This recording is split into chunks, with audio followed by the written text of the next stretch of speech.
Hello साथीहरु, hello guys, सबैजना नमस्कार। हौवा सम्पूर्णमा आज फेरि हामी चाहिँ यहाँनेरि भेटघाट कार्यक्रम छौँ। यहाँनेरि देख्न सक्नुहुन्छ, यता पनि हुनुहुन्छ।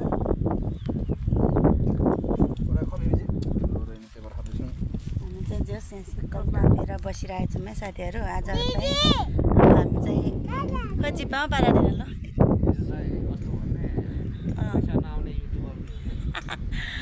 पैसा आउँछ नि आउँछ बिस्तारै बिस्तारै भयो त।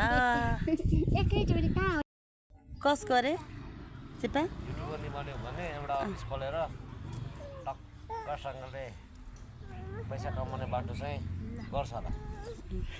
अझै सम्झिनेको खतरा छ नि युट्युब त जान्नु हैन।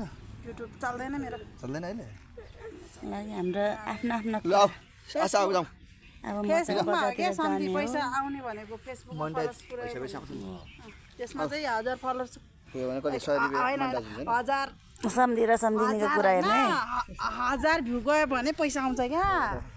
यसमा चाहिँ अब यसमा चाहिँ धेरै चाहिन्छ क्या युट्युबमा के टिकटक।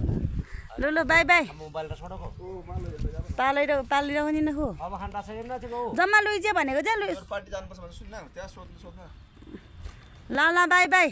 उता चाहिँ साथीहरू देख्न सक्नुहुन्छ बच्चा हेर्ने गोठाले म चाहिँ घुम्ने यता चाहिँ सम्धिनी र छोरी सिरिया त दिदीसँग खेल्ने होला। अनि ल हामी चाहिँ अब मेरो ठुलो बुवा र म चाहिँ बजारतिर जानु लागेको साथीहरू। गङ्गा तामाङ अहिले पनि कति काम भ्याइसक्नु भयो हेर्नु न। भर्खरमा म त बजारदेखि आइरहेको छु हौ यी सामान लिएर। अनि किन बजार जानु भयो त? अनि काम गर्नु पर्दैन? काम गर्नु त पर्थ्यो। फर्सीको मन्डा कसरी हौ? 40 रुपियाँ मुठा। 40 रुपियाँ मुठा? त्यत्रो सबै आउँछ? कहाँ आउँछ यति? कति? यस्तो महँगो बेलामा यति भन्दा आउँदैन। आमा 40 रुपियाँ मुठामा यति हो। हो र?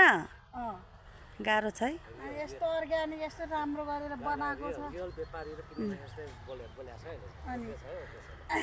अनि यस्तो यस्तो साग त त्यो त सबै भए त 200 रुपियाँको हुँदो रहेछ नि। त्यस्तै हुन्छ, बढी हुन्छ हो। हजुर ल ल सम्धिनी किन्नु पर्ला भनेर 40 रुपियाँ मुठा भन्नुभयो। म त गएँ है। छिमेकीलाई त्यतिकै दिन्छ है, एक दुई मुठा त भयो त्यत्तिकै त। ल ल हाम्रो तिप्पा यहाँनिर हिँड्दै हुनुहुन्छ साथीहरू। हेर्नुहोस् है पानी पर्नु लागिसक्यो। काँक्रा भाम फलिरहेछ, भाम देख्न सक्नुहुन्छ। काँक्रा पनि फर्सीको मन्टा यहाँ पनि रहेछ। म त माथि मात्रै होला भनेको तर यहाँ पनि रहेछ। दुईजना यहाँनिर खेल्दैछ साथीहरू देख्न सक्नुहुन्छ। काँक्रो